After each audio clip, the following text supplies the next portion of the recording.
Hey guys, coming in another movie for guys. Now, this movie reviewing, I usually say that this is a movie that I very much was interested in seeing, but I'm gonna be honest, this is another one of those movies that I went into really knowing absolutely nothing about. I only knew really a few things going into it, but my friend, Adam Haskell, who, was on this, who's been on this channel multiple times, actually recommended it to me, and that, of course, is none other than Captain Fantastic. Like I said, this movie, I did know the title. We talked about in the movie preview in August, back when I did videos with just the random Eric for the movie previews, which that will very much be changing. Like I said, you guys saw my video, you know what that's about. But I went in this movie really knowing absolutely nothing. I knew a brief summary of the plots, but I figured, he told me to watch it, and I might as well just watch it, and I'm very happy that he recommended this to me because Captain Fantastic is one of the most underrated movies I have seen all year. I loved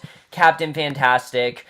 This is an incredibly very depressing but very hopeful film that I feel is very important, with one of the most interesting plots I really have heard all year, which let's get right into that plot because I really do love the plot of this movie. Basically, we focus on Vigo Mortensen. Now, he is someone who he has taken his entire family and basically isolated them from society. He has done this so that way they can learn through him. That way they're not exposed to modern technology. There's no distraction and things like that. He feels this will make them smarter, and he has this great life, with his wife and his 6 kids, and everything's just going great.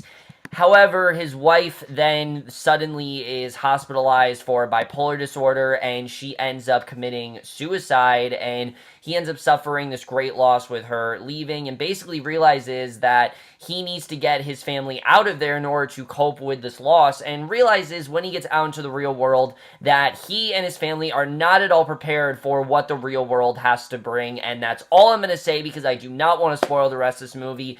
But let's just get into this movie, starting off with the cast. Now, like I said, this is a movie that I went into really knowing nothing. The only thing I really knew was the actors, and let's talk about Vigo Mortensen, because holy shit is he incredible in this movie. The character of Ben Cash is one of the most fascinating characters I've seen all year, really. I mean, this character in general, I found to be really, really interesting. This is someone who, like I said, wants to raise his children in an untraditional way, in a way where they're not surrounded by technology, in a way where he's going to teach them everything. He has very specific ways of making them do things. He has very different types of rituals, and just getting into his head, seeing why he's doing this is overall really, really interesting, and you understand why he's doing it. He's not just doing it to shelter his kids. He's doing it more so that way they're more, smart and, adapt to society. However, seeing him come out of the woods is when this movie really does get interesting, because he really starts to see the regret that's pinned on him, and how he really starts to realize that he didn't really train his kids for the real world. He only really trained them for the forest and a couple things that they know. Other than that, they don't really know. And just seeing that throughout this movie, I thought was very interesting. He gave a very, not subdued, but very honest performance. Definitely, I think he did an incredible job in this movie. You can definitely see the guilt looming over him. He very much blames himself for his wife's death, and there are definitely some hard scenes to watch with his character, but he did an incredible job. I think it's one of the most underrated performances I've seen all year. I loved Vigo Mortensen in this movie. He really was incredible, and really does add to a lot of the emotional investment that I really had in the story. Now, as for the rest of the cast, I think the rest of the cast really is just as good. Vigo Mortensen definitely is the star of this movie. Like, he definitely did steal the show out of everyone. But I think his family, the kids especially, were all really, really great. I think they all worked really well together. They're all kind of going through similar circumstances where they talk much different than other people do. They act differently. They dress differently. There are so many things that they don't know about that Ben hasn't taught them, and you really start to see how this affects them. However, by far, I think the best performance of everyone was George McKay as Bodevin, who is his oldest son, and he was incredible in this movie. He starts to have this relationship with this girl, and immediately things get very awkward because of the way that he was raised and the kind of culture that he has. I thought that definitely is very interesting, the way that that starts to clash. However, this one scene he has in the third act of the movie, that is the scene that made me say, okay, this kid is definitely going places. I mean, he was incredible incredible in this movie. All the kids really start to accuse Ben of what's going on, and you understand it. Like, this isn't really something where, you think they're being ungrateful or they're being, bratty or whatever. You really understand why they're blaming him for, what they did. And there's a really great twist to this character that I did not see coming at all. I thought that he was incredible in this movie. I love the direction that they went with Bedevin's character. And in general, I thought he and the entire ensemble of all the kids worked really well together. They all had really good chemistry, and you really did care about all of them. I mean, just the way that Ben raised them, I thought was very fascinating. You really wanted to see more of these characters, and I'm very interested in seeing where these actors are going to go from, because they all seem like they definitely have very bright futures, and I can't wait to see where they go after this movie. The only actress I did recognize of the kids is Annalise Bazo, who of course was in Ouija Origin of Evil. Not necessarily given the amount of stuff she was given in that movie here, but she still did do a great job as a character of Vesper. There's this one thing she goes through later in the movie, and it's pretty crazy. I couldn't believe they put her in this position, but I thought she did an incredible job. I really am loving this actress, and I can't wait to see where she's going to go, because she also was really great. And then the other performance I really do want to talk about is Frank Langella as Ben's father, Jack. Plays a very important role in this movie. He's very low on the cast list, and I don't really know why. I think he should honestly be one of the main characters, because he's one of the more driving forces of the conflict of this movie, which, like I said, is all about, should we raise our children in a traditional environment, or should we try to raise in a more untraditional environment? And are we kind of sheltering them from what's going on? It's a very interesting conflict that these two have. You really do see his side, and I like seeing Frank Langella play a normal person for once. He always seems to play these, like, manipulative, dark, brooding figures. Like, don't get me wrong, he is amazing as Gabriel in The Americans, but Gabriel's very manipulative, and Gabriel is very dark and very just intimidating. And yes, Frank Langella has a very intimidating voice, but I like seeing him play an actual, like, a regular person. I like seeing him play that role. I thought he did a really great job in this movie, and again, the direction of this character I really wasn't expecting. I thought he definitely was really good, and I really did love what they did with him overall. I want to see more roles for Frank Langella like this. I'm sure he's had it before, but it just feels like a lot of the roles recently he's been getting, like, a lot of not over the top, but just a lot of, like, evil type roles, and I want to see him play more roles like this, because he's quite good in this movie. And the directing here by Matt Ross, I thought was really, really great directing that I definitely do want to get into, because this movie could have come across as, I think, really silly. I mean, just the plot in general sounds like one of your typical fish out of water stories, but it never really goes in that cliche direction, which very much surprised me. I expected this to be one of those typical, they're not caught up with the times, and they're behind and everything. I really expect this to be kind of like Blast from the Past. If you guys have seen that movie with Brendan Fraser, where he and his family go under an atomic bomb shelter, they come out, it's the 90s, and things are completely different. That's what I thought was going to happen here, and I like that we didn't go in that direction. They took this seriously for the most part, and they did that really, really well. Now, when the comedy's there, it's there, and there are some really funny moments in this movie, definitely. Like, seeing them interact with people and their reactions. I mean, yeah, it's pretty funny, but for the most part, they take it seriously, and that's something that I really did like about Matt Ross's directing, is he knew when to be funny and when to take things seriously, and he did that really, really well here.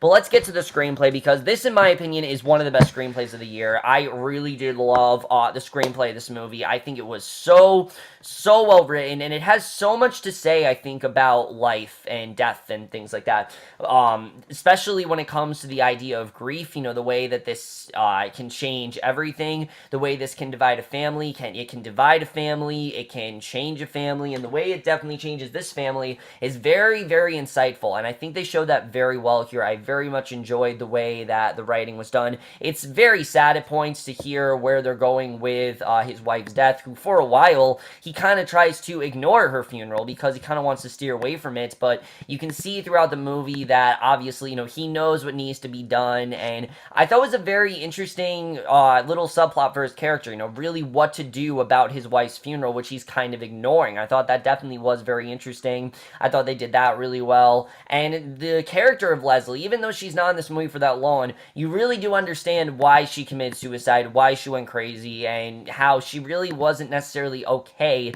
with what he was doing, but because she loved Jack so much, I mean, not Jack, Ben so much, she just kind of adhered to what he was doing. I thought that definitely was interesting to see. But like I said, the most interesting aspect of this movie, without a doubt, is the whole idea of how we should raise our children. And the movie isn't telling you how to raise your children. It's more about, if we raise them in this untraditional environment, are we sheltering our kids, or are we making them learn more? And there's this great scene where Ben and Jack have this pretty ferocious confrontation where they go back and forth, and Jack talks about how, you're not giving your kids the life that they want, while Ben's talking about how this is really benefiting them. And it was a very interesting conversation that I really thought opened up a lot of interesting ideas that this movie really had to say, because, yeah, a lot of what Ben is talking about is good. I mean, a lot of that whole playing outside, observing nature, or even just appreciating something outside is kind of dead because we're also locked into our phones, and the movie really does have a lot to say about that.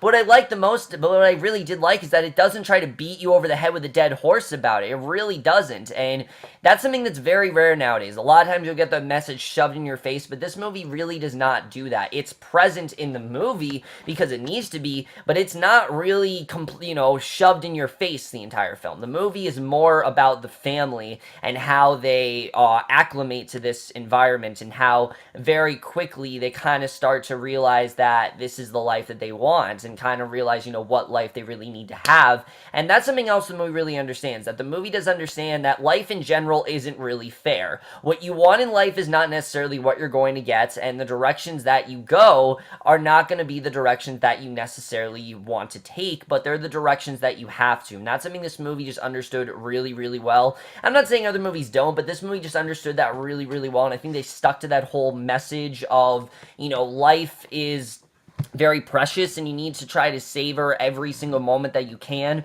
I think they did that really, really well here, and I definitely really did enjoy that. And there's some really heartwarming moments this movie, and that's something else that I really enjoy. I thought there were some really cute moments, some very heartwarming moments, and in general just really, really great in terms of family drama. They really did an incredible job with that. The cinematography here is beautiful. When we're out in the forest, you really do feel like you're in that forest and that you're kind of secluded with them. I think they did that very well. But then when you get into the real world, you very much feel like it feels, much more vibrant and much more colorful, and you feel like there's just a lot more going on. It's not as bland, and the cinematography really is a big part of this movie because it very much, shows the distinct difference between the forest world and the world of, the outside world. They did that really, really well here, and again, I thought the cinematography was so well executed in that manner. Music, surprisingly, is a big part of this movie. There's a lot of times where the family will sing to try to help them go through something, and it didn't come across as cheesy. I feel like in other movies it would have come across as really cheesy, but it really didn't. I think that, for the most part, the score worked really well here. There's one scene where they're kind of honoring their mother, and they start to sing. It's towards the end of the movie, and it almost brought me to tears. It was really, really touching the way they did that, and I really did love the score of this movie. Really well done overall.